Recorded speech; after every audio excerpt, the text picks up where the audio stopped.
প্রিয় দর্শক, স্বাগত জানাচ্ছি আগামীর বাংলাদেশ অনুষ্ঠানে। আলোচনার শুরুতেই চলুন পরিচিত হয়ে নেই আজকের আমাদের দুজন অতিথির সঙ্গে। আমাদের সঙ্গে আজকে রয়েছেন রেজাউল করিম রনি, রাজনৈতিক বিশ্লেষক, রয়েছেন ব্যারিস্টার সানি আব্দুল হক, যুগ্ম সাধারণ সম্পাদক, এবি পার্টি। আপনাদের দুজনকেই স্বাগত। আমরা শুরুতে যাব রেজাউল করিম রনির কাছে। আপনি নিশ্চয়ই লক্ষ্য করছেন যে গত এক সপ্তাহ অন্তত একেবারে এমন একটা পরিস্থিতি যে দেশ অচল হয়ে যাচ্ছে। বিশেষ করে মিডিয়া, সোশ্যাল মিডিয়া দেখলে সেটাই মনে হয়, এবং শুধু দেখলেই তা মনে হয় না, এর কিছুটা সত্যতাও রয়েছে। আমরা এই টকশোতে বারবার একটা কথা আলোচনা করছি এবং লক্ষ্য করছি, সেটি হলো যে রাজনৈতিক দলগুলোর মধ্যে যখন বিবাদ বেড়ে যায় তখন আইনশৃঙ্খলা পরিস্থিতির অবনতি দ্রুত হয়, আবার যখন ঐক্যের ডাক দেওয়া হয় তখন সব কিছু ঠিকঠাক হয়।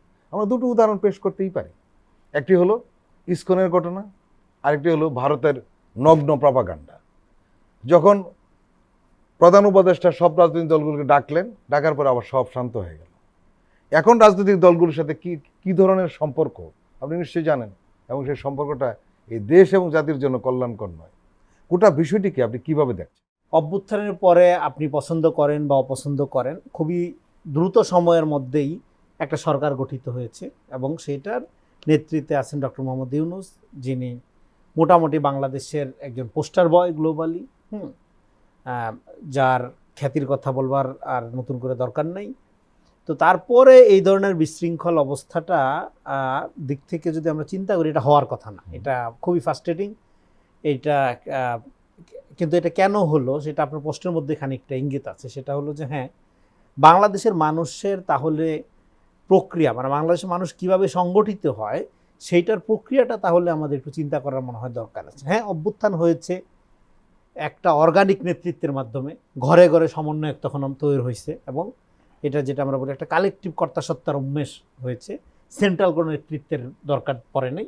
সেন্ট্রাল নেতৃত্ব একবার এক জায়গায় দাঁড়াচ্ছে, তাকে ধরতেছে, আরেক জায়গায় আবার তৈরি হয়ে যাচ্ছে।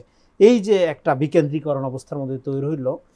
কিন্তু আমাদের এখানে অভ্যুত্থানের পরে দেখা গেল কি এই সমাজে মানুষ আসলে রাজনৈতিকভাবে ফাংশন করে, দল নিরপেক্ষভাবে ফাংশন করে না।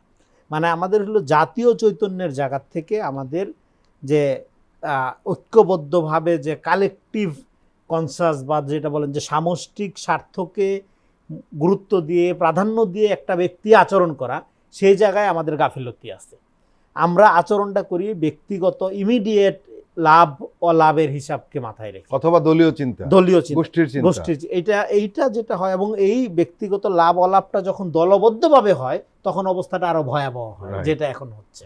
একটা ব্যক্তি ধরেন, ঠিক আছে, সে 10 টাকার জায়গায় 20 টাকা চুরি করার জন্য একটা অন্যায় করবে, কিন্তু সেখানে ওই 20 টাকা চুরি করার জন্য একটা পুরো দলই গঠিত হয়ে যাবে, তখন অন্যায়ের মাত্রাটা ব্যাপকভাবে হয়ে যায়।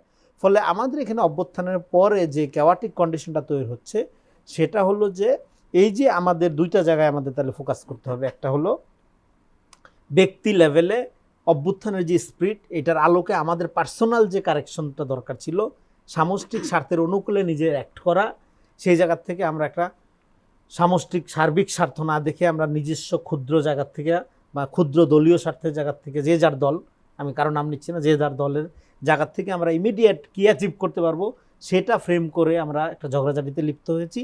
সেই ঝগড়াঝাটিতে লিপ্ত হওয়ার ইমিডিয়েট রেজাল্ট হলো আপনার পুরা আইনশৃঙ্খলা অবস্থা দূরের কথা, আপনার পুরা জননিরাপত্তা ভেঙে পড়ছে।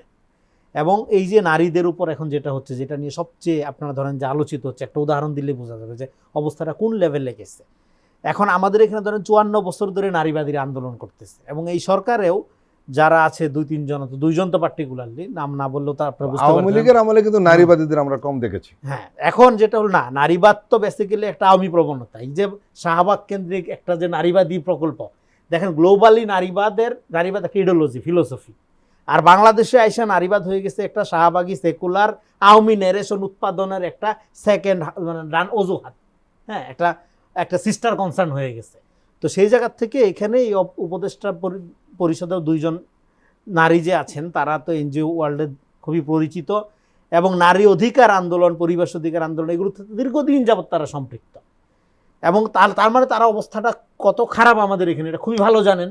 তারপরে তারা দায়িত্ব নেওয়ার পরে অবস্থাটা যখন এরকম থাকে, তাহলে এই যে কথাটা আমি বলি, দেখেন আমরা একটা আওয়ামীময় অবস্থার মধ্যে আছি।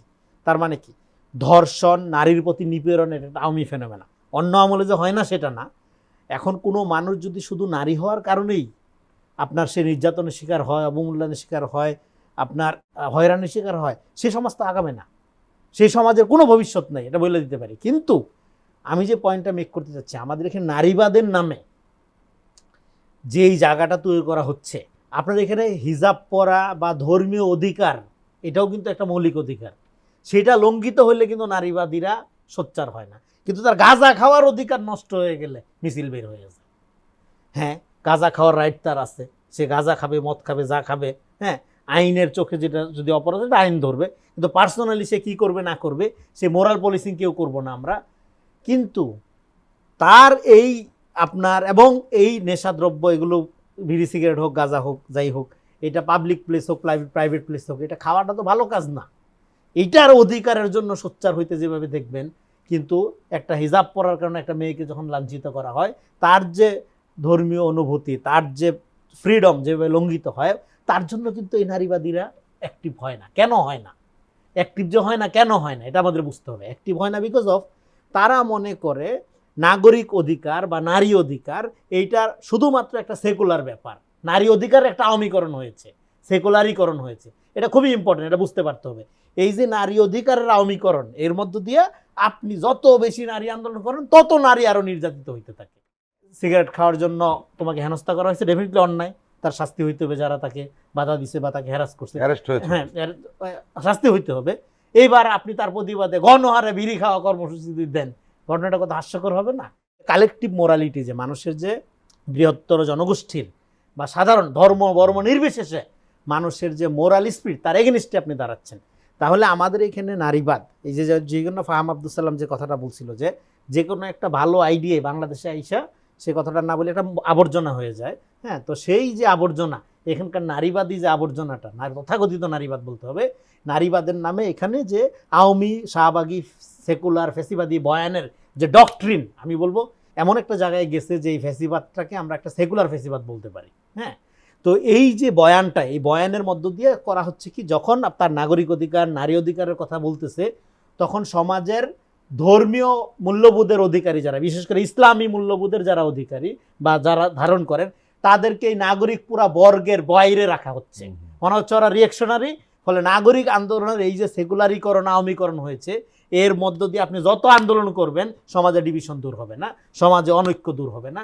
ফলে এখন কাম টু দ্য পয়েন্ট, আপনার প্রশ্নে যদি সরাসরি আসি, তাহলে এই অস্থিরতার জন্য আমাদের একটা কমন জাতীয় ন্যারেশন লাগবে, জাতীয় বয়ান লাগবে, যে বয়ানের ভিত্তিতে আমরা এই যে মাইনরিটি গোষ্ঠী, শাহবাগী বা আল্ট্রা সেকুলার যে গোষ্ঠীটা, এবং এইখানকার সেকুলারিজমটা ইউরোপ আমেরিকার মতো না, সর্বধর্মের সমন্বয় চায় না, সে চায় ইসলাম বিদ্বেষ। ফলে এখানকার সেকুলারিজমটা হিন্দুত্ববাদী আইডিয়ার দ্বারা, আদর্শের দ্বারা অনুপ্রাণিত, ইন্সপায়ার্ড। এই কারণে যখনই সে আধুনিকতার প্রগতিশীলের কথা বলে, এটা অ্যান্টি ইসলামী জায়গা থেকে সে ফাংশন করে। এই যে বয়ানটা, এই জায়গাটা আমি বারবার যে গুরুত্ব দিয়ে বোঝানোর চেষ্টা করতেছি, এইটা যদি আপনি না বুঝেন, তাহলে সেটা হবে কি, আপনি নাগরিক অধিকার বলেন, নারী অধিকার বলেন, জননিরাপত্তা বলেন, এগুলোর নামে যত কাজই করেন না কেন, সমাজের একটা বৃহত্তর অংশকে যখন বাইরে রেখে আপনি এগুলি করতে যাবেন, একটা রিয়াকশন তৈরি হবে, কার্যকর হবে না, কার্যকর হয় নাই। বেশার ছানি। বারবার রাজনৈতিক দলগুলোর কথা উঠছে, দৃষ্টিভঙ্গিটা একদম উল্টে গেছে। তাদের কার্যক্রমে মনে হচ্ছে যে দেশের চেয়ে দল বড়, দলের চেয়ে নেতা বড়। দেশটা হয়ে গেছে 3 নম্বরে। প্রশ্ন হলো, রাজনৈতিক দলগুলো তাদের ভূমিকা পালনে কি ব্যর্থ হচ্ছে, বা সঠিক ভূমিকা পালন করতে পারছে না, না তাদের মধ্যে কোনো নেগেটিভই নেই? আমাদের রাজনৈতিক পরিমণ্ডলে মানে মতের আলাদা মত করাটা একটা অভ্যেসে দাঁড়িয়ে গেছে, কিন্তু দারুণ একটা মিল আছে সবার মধ্যে। সেই মিলটা হলো কি, যে পার্টি ক্ষমতা আসুক না কেন, আমাদের দেশটা ক্রাইসিসে ভরা। এইটা একটা মিলের জায়গা আর কি, পার্টির ক্ষমতাসীন পার্টিগুলোর আচরণের জায়গা বিবেচনায় আর কি। তো এখন দায়িত্বশীল আচরণ পালন করছে কিনা, আসলে দেখুন যে একটু আগে আমার সহ-আলোচক রনি ভাই বলছিলেন যে একটা অভ্যুত্থান পরবর্তী সময়ে একটা কেওটিক সার্কামস্ট্যান্স হয়, এটা একটা গ্লোবাল ফেনোমেনা। এটা পৃথিবীতে যে কোনো বিপ্লব বা যে কোনো অভ্যুত্থানের পরে এরকম আসলে হয়েছে, এটা নতুন কিছু নয়। বাংলাদেশও এর এক্সেপশন নয়, বাংলাদেশেও তো মতের ভিন্নতা থাকবে। কিন্তু একটা বিষয়ে খুব মানে আমাদের ডিস্টিংগুইশ করা দরকার, যে আসলে মতের ভিন্নতা, মতের বিভিন্নতা, আরটা হচ্ছে মতের মধ্যে ফাটল বা দ্বন্দ্ব, এটা আসলে দুটো আলাদা করে বোঝা দরকার আমাদের।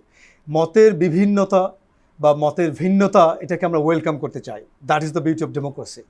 কিন্তু মতের ফাটল বা ঐক্যের ফাটল যা ঘটেছে গত 6 মাস ধরে, ঐক্যের ফাটল ধরেছে, আমি আসলে ওই বিষয়টাকে পাঠ করি না। আমি রাদার মনে করি যে মতের বিভিন্নতা বা মতের ভিন্নতা রয়েছে, এবং এটা আমাদের যে ডেমোক্রেটিক এক্সারসাইজের জন্য এটা নারিশ করার জন্য খুব হেল্পফুল হবে। এখানে একটা যোগ করি, আপনাদের দলের কথা হয়তো বলবেন, গণতান্ত্রিকভাবে নির্বাচিত হয়েছে, আপনারা একটা সম্মেলন করেছেন, ঠিক আছে, কিন্তু আমরা বারবার সংস্কারের কথা বলছি। তো রাজনৈতিক দলগুলোর যে সংস্কার প্রয়োজন, বিশেষ করে ধরুন দুটো প্রধান দল বিএনপি এবং জামাত, এই দুটো দলের মধ্যে কোনো গণতন্ত্র নাই।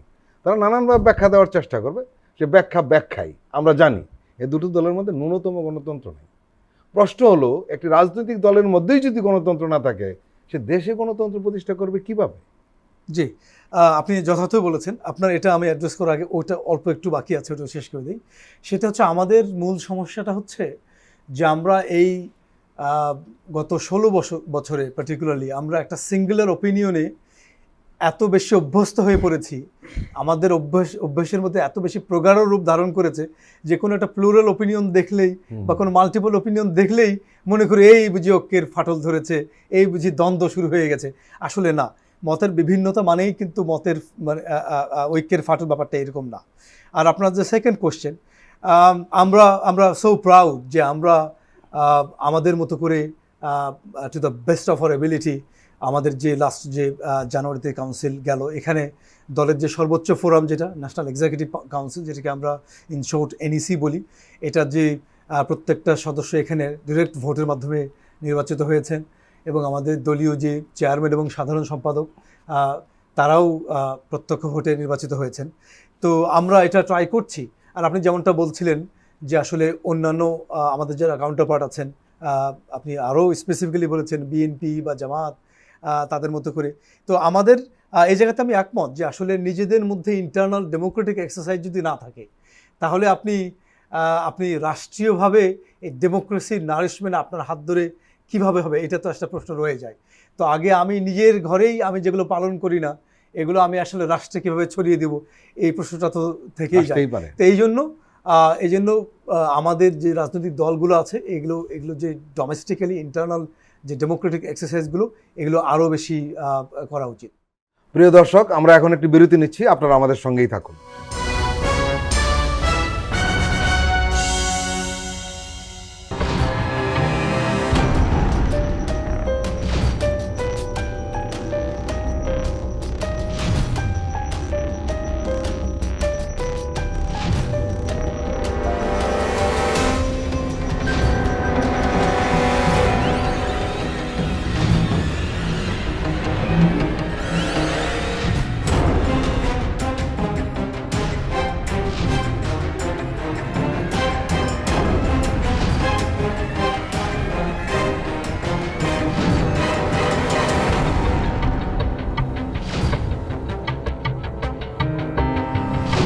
কেমন আছে অর্থনীতি দেখবেন প্রতি সোম ও মঙ্গলবার রাত 10:20।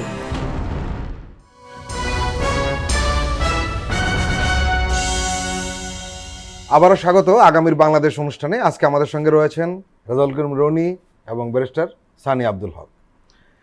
রেজাউল করিম রনি, সরকারের ব্যর্থতা আছে, আমরা এর সমালোচনা করি তীব্র ভাষায়।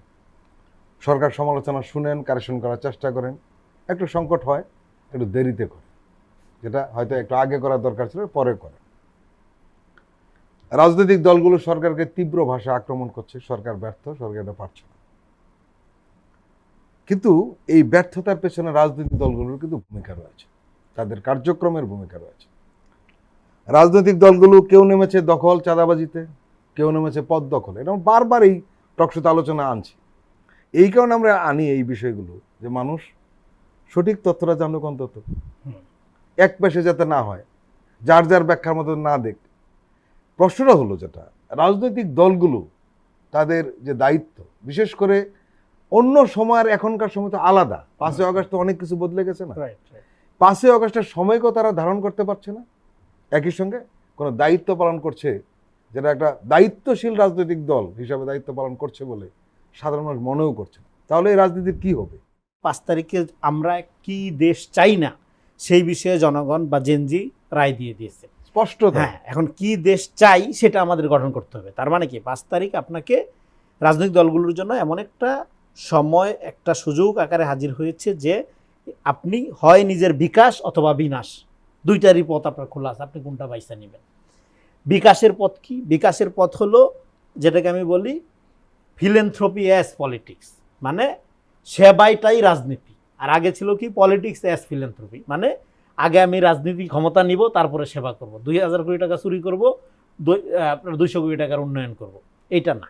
এখন হইলো আগে সেবা।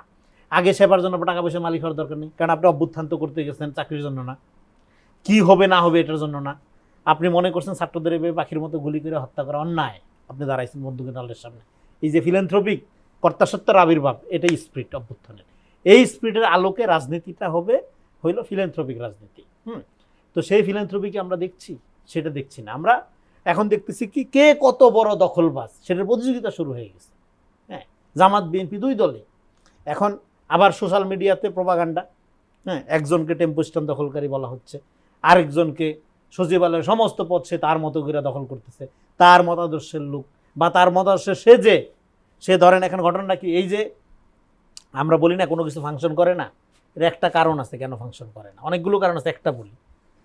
ধরেন যে লোকটা আওয়ামী লীগের সময় আওয়ামী লীগের সেজে সুবিধা নিচ্ছে বা ধরেন ভালোভাবে ছিল, এবার অভ্যুত্থানের পরে বলতেছে আমি কিন্তু নির্যাতিত ভুক্তভোগী জামাতের সমর্থক, তার দলিল দস্তাবেজ খুঁজে বাইর করতেছে যে অমুক সময় আমি জামাতের কর্মী ছিলাম বা শিবিরের সাথে সম্পৃক্ত ছিলাম বা বিএনপির সাথে সম্পৃক্ত ছিলাম।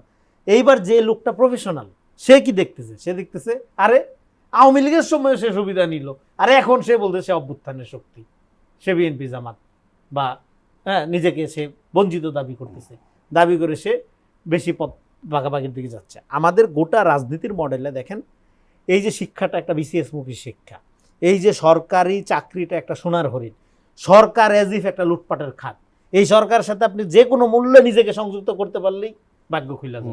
এই জায়গার থেকে পুরা রাষ্ট্রকে বের করতে হবে আমাদের। এই কারণে কি পাওয়ারটাই মূল, এই কারণে পাওয়ার সেন্ট্রিক ঝগড়াটা। হ্যাঁ, এই জন্য এই রাষ্ট্রকে সোনার হরিণ রাখা যাবে না, রাষ্ট্রকে এটা ছায়ের ভাণ্ড বানাইতে হবে, মানে ছাই দিয়া ধরবে আর কি। হ্যাঁ, রাষ্ট্র যে অন্যায়কারী বা যে অপরাধী, সেই জন্য রাষ্ট্রটাকে জনগণের পয়েন্ট অফ ভিউ থেকে সাজাইতে হবে। আমাদেরকে ক্ষমতাটা কি, ক্ষমতাটা আসে টপ উপর থেকে। আমরা অভ্যুত্থানের পরে স্পিডটা হইলো ক্ষমতাটাকে সাজাইতে হবে নিচের থেকে, জনগণের ভিতর থেকে ক্ষমতাটাকে সাজাইতে হবে। যেই কৃষক, যেই শ্রমিক, যে খেটে খাওয়া মানুষ বাংলাদেশকে রিপ্রেজেন্ট করে, তাদের সাথে ক্ষমতার কোনো সম্পর্ক নেই।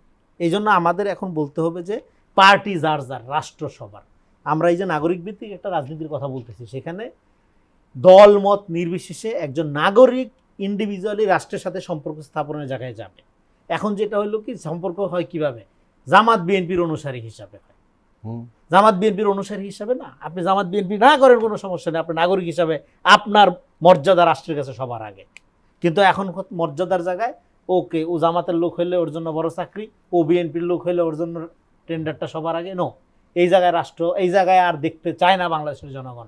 বাংলাদেশের জনগণ রাষ্ট্র ক্ষমতাকে ইনভিজিবল দেখতে চায়, যেটা বারবার এটা পুকুরের মাছের মতো। মাছ যেরকম, মাছ কি পুষ্করির উপরে থাকে? কিছু মাছ থাকে যেগুলো রাক্ষসী মাছ উপরে থেকে বাইশা ময়লা আবর্জনা খায়, কিন্তু কাজের মাছ যেগুলো পুকুরে পানির নিচে থাকে। রাজনৈতিক নেতারা সমাজে পুকুরের মাছের মতো নিচে থাকবে, নাগরিকরা ডমিনেন্ট থাকবে। দেখেন এই জেনজি জেনারেশনের মধ্যে একটা, এরা কিন্তু এই বাস্তব সমাজের লোক না, তারা ভিজুয়াল সোসাইটির লোক, এই যে ভার্চুয়াল সোসাইটির লোক। ভার্চুয়াল সোসাইটিতে ঘটনাটা কি ঘটে? ভার্চুয়াল সোসাইটিতে কিন্তু আপনি একটা আপাত স্বাধীনতা এনজয় করেন।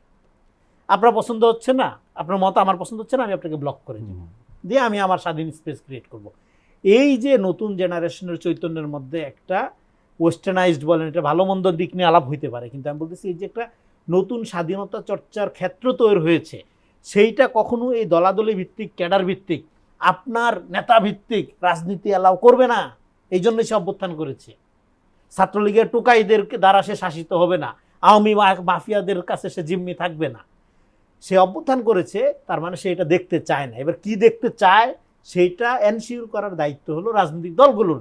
এখন রাজনৈতিক দলগুলো যদি সেটা না পারে, তাহলে ঘটনাটা কি ঘটবে?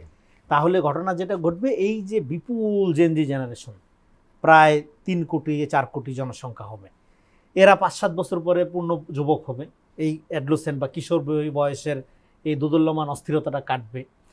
কিশোর বয়সের থেকে যুবক যারা যখন হবে এবং দেখবে যে এই রাষ্ট্রটা আবার এই ধরনের পলিটিক্যাল পার্টিগুলো একটা এই পাওয়ার ক্যাপচার্ড বাই এলিটস, কিছু এলিট মিলা ক্যাপচার করছে, তার চাকরিটা এখনো দলীয় পরিচয়ের বাইরে হয় না, তার বাবা কৃষক শ্রমিক হিসাবে আগের মতোই রয়ে যাচ্ছে, সেও একটা সার্টিফিকেট নিয়ে দাঁড়া দাঁড়ায় ঘুরতেছে, তখন জাসদ আর গণবাহিনী আর রক্ষী বাহিনীর কথা আমাদের মনে নেই।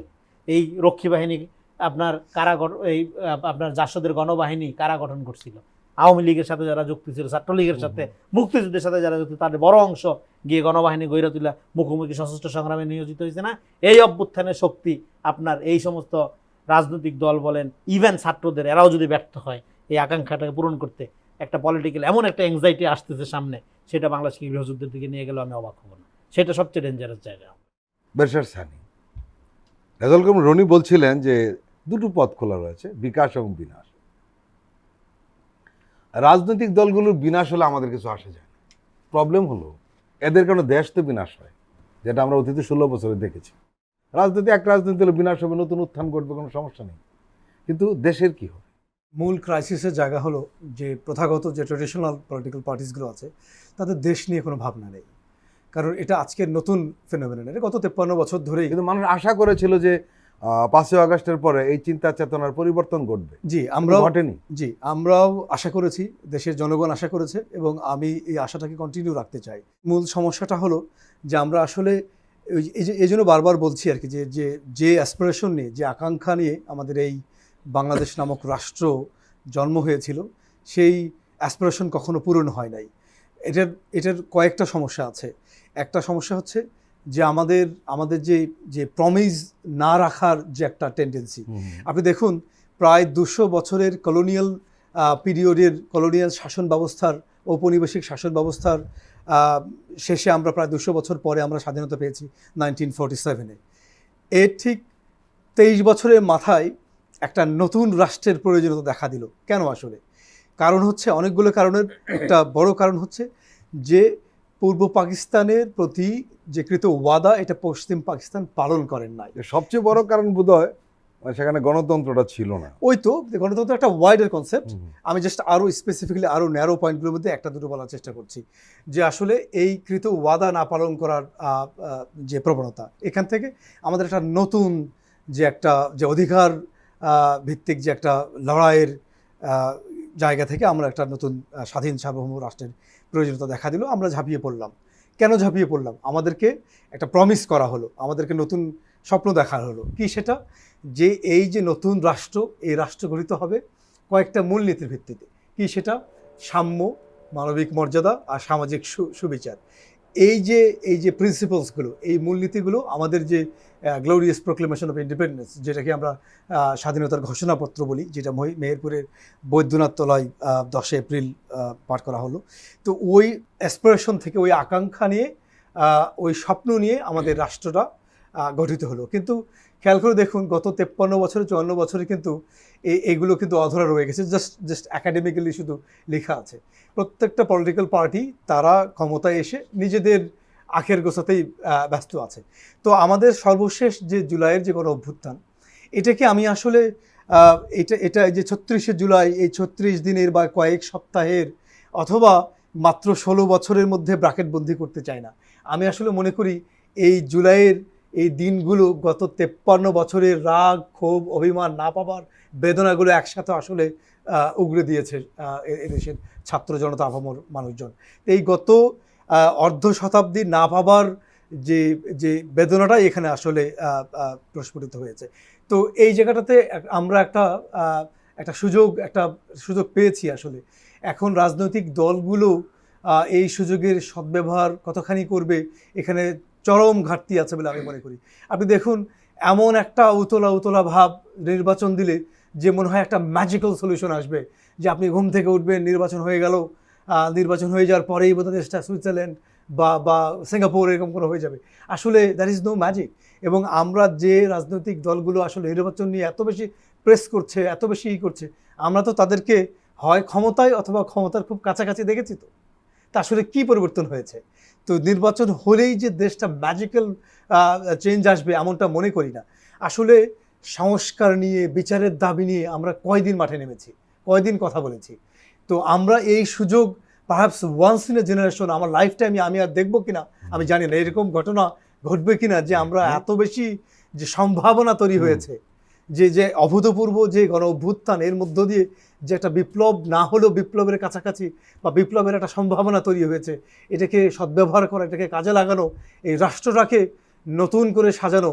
আসলে এই রাষ্ট্রের যে অ্যাসপিরেশন, এই যে জেনজির কথা বলছি আমরা, এই যে ছাত্র জনতা মাঠে নেমেছে, জীবন দিয়েছে, রক্ত দিয়েছে, তাদের অ্যাসপিরেশনগুলো, তাদের আকাঙ্ক্ষাগুলো মিছিলে মিছিলে, স্লোগানে স্লোগানে, দেয়ালে দেয়ালে, গ্রাফিটিতে তো স্পষ্টভাবে উল্লেখ আছে।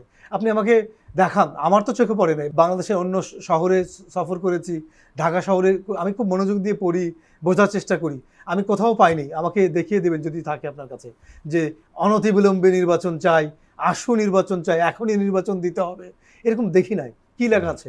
রাষ্ট্রের সংস্কার চাই। কি লেখা আছে? যে আবু সাইদ মীর মুগ্ধ, শেষ হয় নাই যুদ্ধ। এগুলো হচ্ছে অ্যাসপিরেশন অফ দ্য পিপল। কি লেখা আছে? যে লাখো শহীদের রক্তে কেনা দেশটা কারো বাপের না।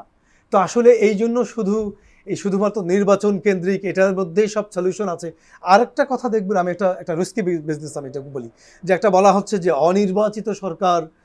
অনির্বাচিত সরকার, এটা আপনার যে ভেরি ন্যারো এবং স্পেসিফিক ডেফিনিশন অফ নির্বাচিত সরকার, এটার মধ্যে হয়তো পড়ছে না। যে জানুয়ারি 7 তারিখে গিয়ে ওখানে ব্যালট, কিন্তু এই সরকারকে আমি অনির্বাচিত বলতে নারাজ। কারণ আমি তো মনে করি এই সরকার বোধহয় সবচেয়ে ম্যান্ডেট প্রাপ্ত নির্বাচিত সরকার। আপনি দেখুন, স্বাধীনতার পর থেকে সবচেয়ে বেশি ম্যান্ডেট পেয়েছে, সবচেয়ে বেশি গ্রহণযোগ্যতা বা সেন্স অফ ওনারশিপ, প্রত্যেকটা পলিটিক্যাল পার্টিস যে অংশীজন স্টেক হোল্ডার আছে, এই দেশের প্রত্যেকটা মানুষ, তাদের যে সেন্স অফ ওনারশিপ, এটা অভূতপূর্ব, এটা আমরা কখনোই দেখি না। তো এই জন্য তো আমি মনে করি যে এটাকে অনির্বাচিত সরকার চলছে, নির্বাচিত সরকার আসলেই সব সমস্যার সমাধান হবে, এটা একটা মানে একটা কৌশলগত অপকৌশলগত একটা ন্যারেটিভ বা একটা ব্যাখ্যা বলে আমি মনে করি। এটা ডিফেক্টিভ এবং ফ্লড।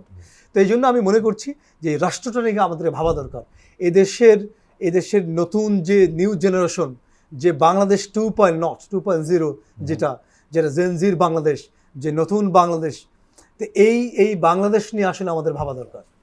রেজাউল করিম রনি, দেশে এখন যুদ্ধ পরিস্থিতি বিরাজ করছে মন্তব্য করে ঐক্যবদ্ধ প্রতিরোধ গড়ার আহ্বান জানিয়েছেন অন্তর্বর্তী সরকারের তথ্য সম্প্রচার উপদেষ্টা মোহাম্মদ মাহফুজ আলম।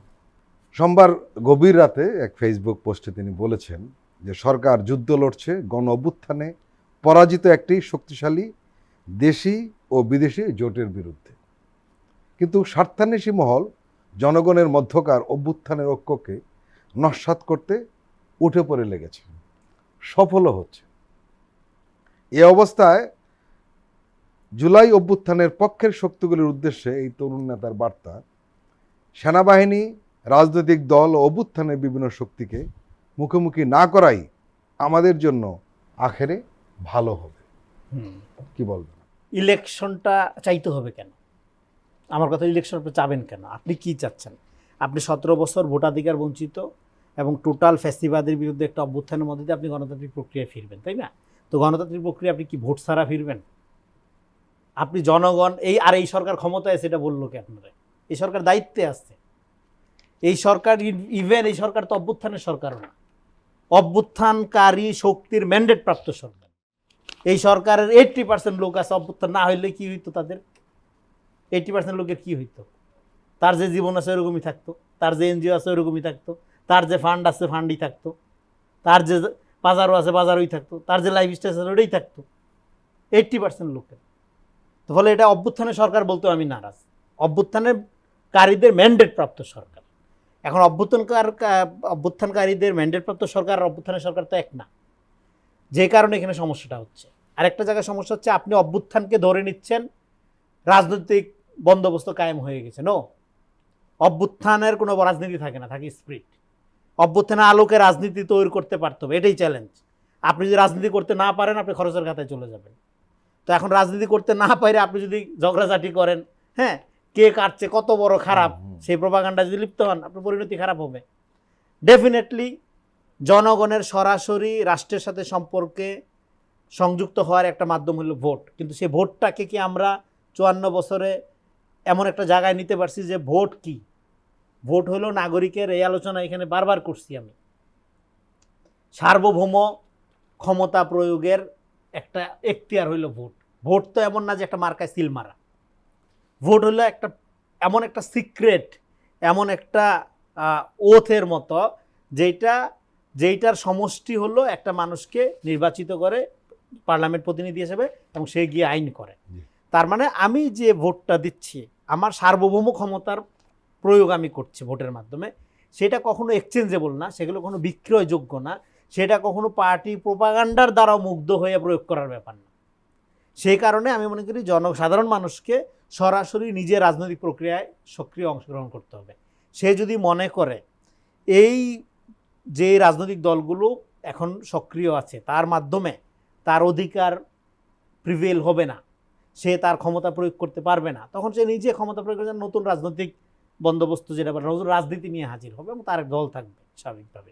তো ফলে ভোটের বাইরে চিন্তা করার আপনার কোনো অপশন নাই, কিন্তু সে ভোটটা কি একটা হুজুগ বা জনজোয়ার তৈরির ব্যাপারে বা একটা ধরেন টাকা ছিটে ভোটের আগে ভোট কিনে একটা চোর বাটপার ধর্ষক পার্লামেন্ট মেম্বার হয়ে যাওয়ার সংস্কৃতি থাকবে, ভোট ওই উৎসব মুখর ব্যাপার থাকবে, এরকম একটা সিরিয়াস বিজনেসকে আপনি উৎসবের মধ্যে রিডিউস করবেন, নাকি এই যে সার্বভৌম ক্ষমতা প্রয়োগের এখতিয়ার এবং সার্বভৌম ক্ষমতা প্রয়োগের যে একটা প্রক্রিয়া সেইটাকে আপনি অ্যাকাউন্টেবল করবেন, সেইটাকে আপনি প্রোটেক্ট করবেন। সেটা প্রোটেক্ট করার জন্য যেটা লাগবে সেটা হলো রাষ্ট্রের সাথে নাগরিকের যে সম্পর্ক, সেই সম্পর্কের জায়গায় একটা নাগরিক ভিত্তিক, সম্প্রদায় না, দল ভিত্তিক না, একটা সম্প্রদায় ভিত্তিক অবস্থা লাগবে। সেইটা এই অভ্যুত্থানের মধ্য দিয়ে কায়েম হয় না। অভ্যুত্থানের স্পিরিটের আলোকে সেই রাজনীতিবিদদের করতে পারতে হবে। সেটা যদি করতে তারা না পারে তাহলে আমি যেটা বললাম এর আগের আলোচনায়, তাহলে যে পলিটিক্যাল এংজাইটি তারা ফেস করবে সেটা খুবই ভয়াবহ হবে, আমি সেটা আশঙ্কা করি। এখন সেটা আশঙ্কা আমি করতে চাই না এখন এই মুহূর্তে, কারণ হলো এই রাজনৈতিক দলগুলো তারা নিজেরাও এই অভ্যুত্থানের মাধ্যমে আপনার গুরুত্বপূর্ণ ভূমিকা রাখছে, শুধু না, হ্যাঁ, তারাও অভ্যুত্থানের শক্তি। আমি বলবো এটা ছাত্র জনতার কম্বাইনলি, এটা জাতীয় অভ্যুত্থান, এটা কোনো পার্টির অভ্যুত্থান না। হ্যাঁ, ফলে কোনো পার্টি যদি বলে আমরা নির্বাচন চাই না, আগে সংস্কার চাই, আবার কোনো পার্টি যদি বলে না সংস্কার কোনো দরকার নেই, নির্বাচনটাই এই মুহূর্তে কইরা সব সমাধান করতে হবে, ন, সেটা আমি মনে করি এটা আপনার খুবই একটা ন্যারো এবং খুবই নোংরা পাওয়ার গেমের ঝগড়া। আপনাকে সংস্কার না পুনর্গঠন করতে হবে দেশ, সংস্কারে কিছু হবে না। সংস্কার 111 সরকার নির্বাচন হলে কি পুনর্গঠন হবে? নির্বাচনের সাথে সংস্কার পুনর্গঠনের কোনো সম্পর্ক নেই। পুনর্গঠনের সাথে সম্পর্কটা হলো আপনার পলিটিক্যাল উইলের, জনগণের স্পিডটাকে বুঝতে পারার। নির্বাচন আপনি আজকে দেন, কালকে দেন, 2 দিন পরে দেন, তার কিছু আসে যায় না তো। আর নির্বাচন আপনার চাইতে হবে কেন? এখানে আমি নির্বাচনকে কোনো ইস্যু বানাইতে নারাজ। নির্বাচনকে যখনই ইস্যু বানানো হবে তখনই বুঝতে হবে যে কোটা পলিটিক্যাল প্রক্রিয়াটা যেটা, সেইটার ব্যাপারে আপনার কোনো আগ্রহ নাই। আপনার আগ্রহ হলো ক্ষমতা দখলের ঝগড়ায়। হয় আপনি নির্বাচন ছাড়া ক্ষমতা ধরে রাখতে চান, অথবা আপনি কোনো পরিবর্তন ছাড়াই নির্বাচনের মাধ্যমে যেই অবস্থা যেরকম আছে এরকম ক্যাওয়াটিক অবস্থায় নির্বাচনের মাধ্যমে ক্ষমতায় যেতে চান। এটা দুইটা কোনোটাই না। আমি এটা নতুন কথা বলতেছি। আমরা তো সবসময় সমাজে পক্ষ বিপক্ষে ভাগ হয়ে গই, হয় বিএনপি জামাত হইতে হবে, এখন তো আওয়ামী লীগ নেই, হ্যাঁ, হয় বিএনপির পক্ষে বলতে হবে, না জামাতের পক্ষে। ন, আপনি বাংলাদেশের পক্ষে বলেন তাইলেই হবে। বাংলাদেশের পক্ষে যেটা হলো আপনার একটা পুনর্গঠন লাগবে। এখানে রাজনীতি মানে হলো আওয়ামী মডেল চলে, এটা বারবার বলছি। এই আওয়ামী মডেলের বাইরে বের হইতে হবে। যদি বাইরে বের হইতে না পারেন আপনি, তাহলে গোটা দেশ ঝুঁকিতে পড়বে। আর আপনি যে কথাটা বললেন খুবই ইম্পর্টেন্ট। দেখেন, বাংলাদেশে গণতান্ত্রিক রাজনীতির যতখানি বিকাশ হয়েছে, বিএনপিরও ততখানি বিকাশ হয়েছে। ফলে গণতন্ত্রের অবস্থা রুগ্ন, বিএনপির অবস্থা রুগ্ন। তার মানে কি? এই জন্য আমি জনগণকে বলবো, দেখেন, বিএনপি বা এই ধরনের বৃহত্তর মধ্যপন্থী দলগুলো নেতা নির্ভর না, জনগণ নির্ভর। যদি নেতা নির্ভর হইতো এই 15 বছরে এই দল ভাঙিয়ে দিত, কোনো সমস্যা ছিল না। এই জন্য আমি বলবো জনগণ, আপনি যদি মনে করেন আপনি নিজে আপনার ভাগ্যের উন্নয়ন চান, আপনি দেশের উন্নয়ন চান, আপনার নিজের দায়িত্ব নিতে হবে। দায়িত্ব অমুক নেতা করে দিবে আপনার হয়ে, নো, সর্বনাশ করে ফেলবে। আপনার নিজের নেতা হয়ে উঠতে হবে। এটাই 5 তারিখে আপনি এটা হয়ে উঠছিলেন না। ফলে বিএনপি জামাত আপনার ভাগ্য চেঞ্জ করে দিবে। হ্যাঁ, আপনি বিএনপি জামাতের পিছনে দৌড়াবেন, নো, আপনি নিজে দাঁড়াবেন, বিএনপি জামাত আপনার পিছনে দৌড়াবে। এটাই হলো নাগরিক ভিত্তিক রাজনীতি। এই জায়গায় বাংলাদেশকে আসতে হবে। প্রিয় দর্শক, আমরা আবার একটু বিরতি নিচ্ছি, আপনারা আমাদের সঙ্গেই থাকুন।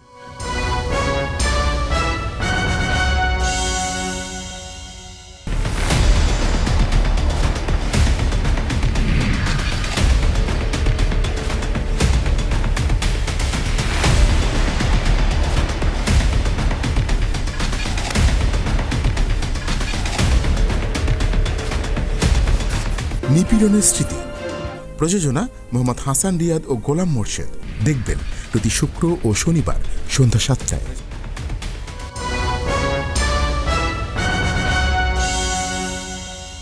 আবারও স্বাগত আগামীর বাংলাদেশ অনুষ্ঠানে। আজকে আমাদের সঙ্গে আলোচনায় রয়েছেন রেজাউল করিম রনি এবং ব্যারিস্টার সানি আব্দুল হক।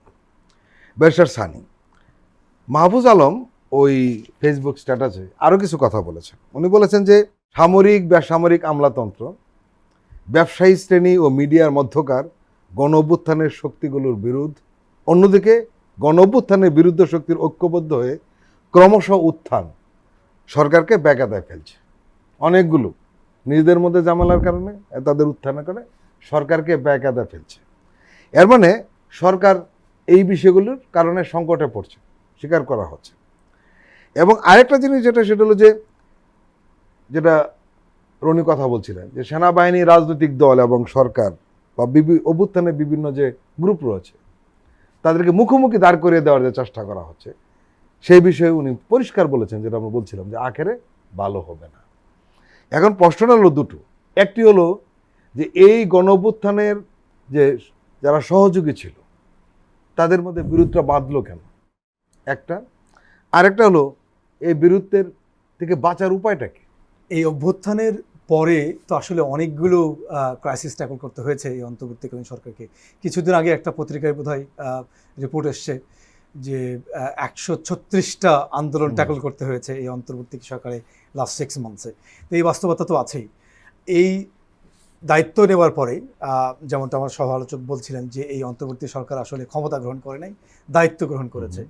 তিনি যথার্থই বলেছেন, আমি একমত পুরোপুরি। এই দায়িত্ব গ্রহণের পরে আমরা প্রথমে কি হলাম? প্রথমে আমরা আমাদের প্রতিবেশী রাষ্ট্রের দ্বারা আমরা পানি সন্ত্রাসের শিকার হলাম। আমাদের দেশের একটা বৃহৎ অংশ আসলে বন্যায় প্লাবিত হয়ে গেল।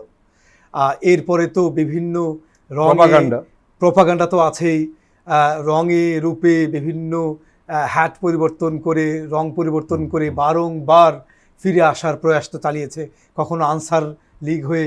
এরকম এই সংকটগুলো তো আছেই। এগুলো নিঃসন্দেহে একটা ধ্বংসস্তূপের উপর দাঁড়িয়ে একটা গণ অভ্যুত্থান, একটা ম্যাসাকার পরবর্তী সময়ে এই বাস্তবতায় ক্ষমতায় এসে আবার নতুন করে বারবার করে যে প্রেশার তৈরি করা হচ্ছে, সংকট তৈরি করা হচ্ছে, এই বাস্তবতার উপরে তো আসলে একটা সংকট তো তৈরি হচ্ছে। আমাদের প্রশ্নটা ছিল সেটা হলো যে যারা একসময় কাঁধে কাঁধ মিলে স্বৈরাচারের বিরুদ্ধে লড়াই করলো, তাদের ভিতরে আবার নিজেদের মধ্যে লড়াই বাঁধলো কেন? এটা তো আসলে হিস্টোরিক্যাল ফেনোমেনা। হিস্টোরিক্যালি আসলে এরকমই তাই, পৃথিবীর ইতিহাসের তাই বলে। আপনি যুদ্ধ দুইজন একসাথে করেছেন, যুদ্ধ শেষে গণিমত নিয়ে তো লড়াই, এটা তো আমাদের ঐতিহাসিক। কিন্তু এর মানে তারা ওইখান থেকে কোনো শেখেনি, গ্রহণ করেনি কিছু। মানে ওই তো একদিন আসলে মানুষের এই যে আপনার যে গত দীর্ঘ সময় ধরে যে আমাদের একটা ট্রমাটাইজ নেশন আমরা যেটা, এটা তো আসলে একদিনে ম্যাজিক্যাল সলিউশন হবে না।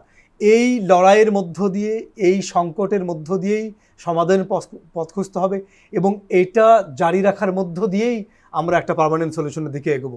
এবং এই যে এখন যেটা আপাত দৃষ্টিতে মনে হচ্ছে যে এর কথার সাথে ওর কথা মিলছে না, এখানে ঠেলাঠেলি হচ্ছে, ও যেটা ঠেলাঠেলি হচ্ছে না, মিলছে না, এই জায়গায় যদি থাকতো সেটা রাজনীতির সৌন্দর্য। জি, প্রতিহিংসা পরায়ণের শত্রু হয়ে গেছে। জি।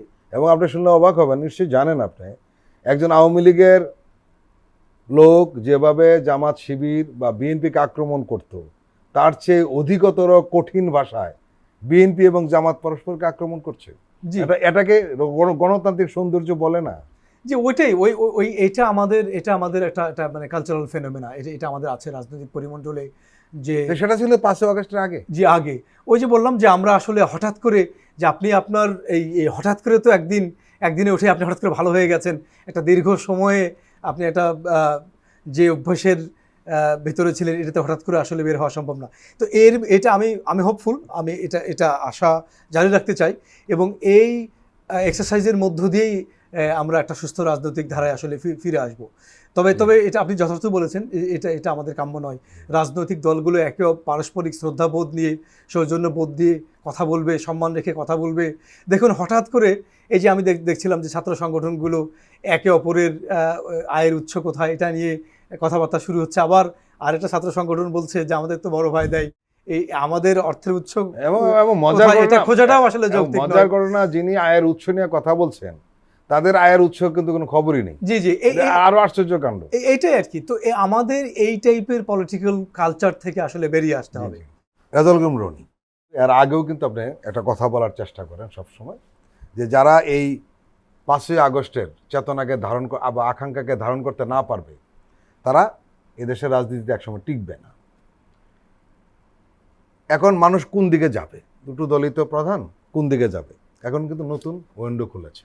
রাজনীতি বলতে মানুষ যেটা বোঝে সেটা হলো আওয়ামী লীগ, আওয়ামী লীগের ট্রাইবাল পলিটিক্স, এইভাবে সবকিছু ক্যাপচার করা, সমস্ত জায়গায় নিজের লোক সেট করা, হ্যাঁ, বাজার থেকে শুরু করে হাট মার্কেট, হ্যাঁ, ঘাট, সব নিজের লোক দিয়ে দখল করার যে টেন্ডেন্সি, এই টেন্ডেন্সি যদি এই যে বিএনপি জামাত বা অন্যান্য দলগুলোর মধ্যে থাকে তাহলে তাদেরকে আপনি আওয়ামী লীগই বলতে পারেন। তারা হলো আওয়ামী বিরোধী, আওয়ামী রাজনীতি করছে। এই কেওয়াজের কারণ কি? বিকজ অফ সবাই আওয়ামী লীগের মডেলের মধ্যে আটকা পড়ছে, জামাত বিএনপি এরা। এই জন্য আমি বারবার বলতেছি আওয়ামী লীগের মডেল থেকে বের হইতে হবে। হ্যাঁ, এই কান্ট্রি উইদাউট আওয়ামী লীগ, এই জায়গায় আপনি না যাওয়া পর্যন্ত বাংলাদেশের সূচনাই হবে না, কিন্তু আপনি নিজেই আওয়ামী লীগ হয়ে উঠতেছেন। এটা হইলো কিছু? তাহলে তো মানে যে প্রবলেমগুলো ফেস করতে এটা করবে। এটা একটা আরেকটা গুরুত্বপূর্ণ জায়গা, সেটা আমি বলতে চাই, যেটা এই কেন হয়েছে এটা, সেটা হলো যে এখন বাংলাদেশে দীর্ঘদিন আপনারা টু পার্টিজান স্টেট দেখছেন। আওয়ামী লীগের প্রতিক্রিয়ায় বিএনপি রাজনীতি করতে, বিএনপিও বিকশিত হইতে পারেনি। বিএনপি একটা ডেমোক্রেটিক পার্টি, একটা লিবারাল ডেমোক্রেটিক পার্টি, তার কিন্তু অভ্যুত্থান করার দায়িত্ব না, অভ্যুত্থান করার দলই সেটা না। অভ্যুত্থান করার জন্য একটা রেডিক্যাল স্পিরিট লাগে, সেটা বিএনপি ইডিওলজিক্যালি ধারণ করে না। ফলে বিএনপি যে গান্ধীবাদী দল বলে যারা বলে, তারা বিএনপি রাজনীতিটা বুঝতে পারে না অনেক সময়। বিএনপির একমাত্র জায়গা হলো জনগণের ভোট, এবং জনগণ তাকে যদি ভোট দেয় সে ক্ষমতায় যাবে। এর বাইরে বিএনপির আর কোনো পলিটিক্যাল টুলস নেই। হ্যাঁ, এর বাইরে যেগুলো টুলস আপনারা দেখতেছেন সেগুলো আওয়ামী লীগের কাছে ছিল, এবং আওয়ামী লীগের প্রতিক্রিয়া রাজনীতি করতে গিয়ে সে নিজের বিকশিত করতে পারে। দুইটার সাথে দুটো তুলনায় একটা ফ্যাসিস্ট সংগঠন, ফ্যাসিবাদের কোনো রাজনীতি থাকে না, বারবার বলছি, থাকে একটা দানবীয় সংগঠন। আর একটা দল হলো পিওর লিবারাল ডেমোক্রেটিক। ফলে এটার বিরুদ্ধে আপনি একটা সাপেক্ষে দুইটা বাইনারি দিয়া একটা বিপরীতে আরেকটার বিচার করছেন। হ্যাঁ, তো খুবই অন্যায় বিচার হয়েছে। হ্যাঁ, এখন এই টু পার্টিজান স্ট্রাকচার থেকে বের হয়ে বাংলাদেশ একটা মাল্টি পার্টিজান স্ট্রাকচারে ঢুকছে। হ্যাঁ, এই যে নাগরিক পার্টির আপনি দেখবেন যে সূচনা হইল, এবং নাগরিক পার্টি ভালো কি মন্দ করবে সেটা সময় বলে দিবে। কিন্তু আমি বলতেছি যে তাদের উপর তো এটা দায়িত্ব যে আপনার অভ্যুত্থানের আলোকে যে বাংলাদেশ নাগরিক ভিত্তিক যে রাজনীতির কথা আমরা বারবার বলতেছিলাম, একজন পলিটিক্যাল কমেন্টেটর হিসেবে, রাইটার হিসেবে এটা আমার জন্য অনেক কি বলবো যে আনন্দের ব্যাপার যে আমি বারবার যে কথাগুলো বলতেছিলাম সেটা খানিকটা এই পলিটিক্যাল পার্টিগুলোর মানে অন্তত নাগরিক পার্টি সেটা বোঝার চেষ্টা করতেছে যে একটা নাগরিক ভিত্তিক রাজনীতি। তাদের পার্টির নামই দেখেন নাগরিক পার্টি। হ্যাঁ, আমরা এই যে ট্রাইবাল, এই যে সম্প্রদায়, এই যে আমার দলের লোক, ওকে তুমি তাহলে ওটা দখল করে খাও, মাছের মাথাটা তোমার। হ্যাঁ, এই জায়গায় না, আপনি নাগরিক, অমুক আমাদের লোক না, তাকে সাইজ করো, এই জায়গায় না। আমি নাগরিক, নারী, শিশু, পাহাড়ি, হ্যাঁ, হিন্দু, বৌদ্ধ, যাই হোক। এই জন্য আমরা বলতেছি এই যে মাল্টি পার্টিজান রাজনীতি, সেটা হলো আমাদের নতুন রাজনীতি। এই রাজনীতির মূল মন্ত্রটা কি হবে? পার্টি যার যার, দেশ সবার। আপনি যেই দলেরই হন, যেই মতেরই হন, আপনার কাছে রাষ্ট্র দায়বদ্ধ, আপনি রাষ্ট্রের কাছে দায়বদ্ধ না। এতদিন আমরা প্রচুর দায়বদ্ধ ছিলাম রাষ্ট্রের কাছে। হ্যাঁ, সবসময়। সেই জন্য আমরা রাষ্ট্রের কাছে বাদ মারছি না। রাষ্ট্র খালি আমার বিকাশে বাধা দিবে না, রাষ্ট্র আমার কাছে আপনার সিস্টেমেটিক্যালি আমাকে জুলুম করবে না, আমার গ্রামের কৃষকের সার চুরি করে খাবে না হইলো মেম্বার চেয়ারম্যান। হ্যাঁ, এমপি রাস্তা বানানোর টাকা এনে ওখানে বাঁশ দিবে না। হ্যাঁ, বাঁশ রডের বসলে বাঁশ দিয়ে বানাবে না। হ্যাঁ, শুধু জনগণ চায় তার বিকাশের সুযোগ, রাষ্ট্র বাধা দিবে না, শুধু আর কিছু যথেষ্ট। ও নিজের বিকাশ নিজে করে। কিন্তু মানুষ পরিশ্রমী, সাধারণ লোক কিন্তু পরিশ্রম করে খায়। আর হইলো যেগুলো ওই যে তথাকথিত শিক্ষিত, 2 কলমের সার্টিফিকেটের যোগ্যতা চোর বাটপার হয়। হ্যাঁ, মন্ত্রণালয় দখল করে, অমুক দখল করে। বাংলাদেশটা একটা শ্রমজীবী কৃষক শ্রমিকের বাংলাদেশ যদি হয়ে ওঠে, তাদের দৃষ্টিকোণ থেকে যদি হয়ে ওঠে, এবং ওই যে যেটা হইলাম দল যার যার রাষ্ট্রসভার ওই জায়গার থেকে যদি আপনি ফ্রেম করতে পারেন, তাহলে এই অবস্থার অবসান সম্ভব। রেজাউল করিম রনি, ব্যারিস্টার সানি আব্দুল হক, আপনাদের দুজনকে আন্তরিক ধন্যবাদ। প্রিয় দর্শক, আজকের অনুষ্ঠান আমরা এখানে শেষ করছি। আপনারা ভালো থাকবেন, সুস্থ থাকবেন। আল্লাহ হাফেজ।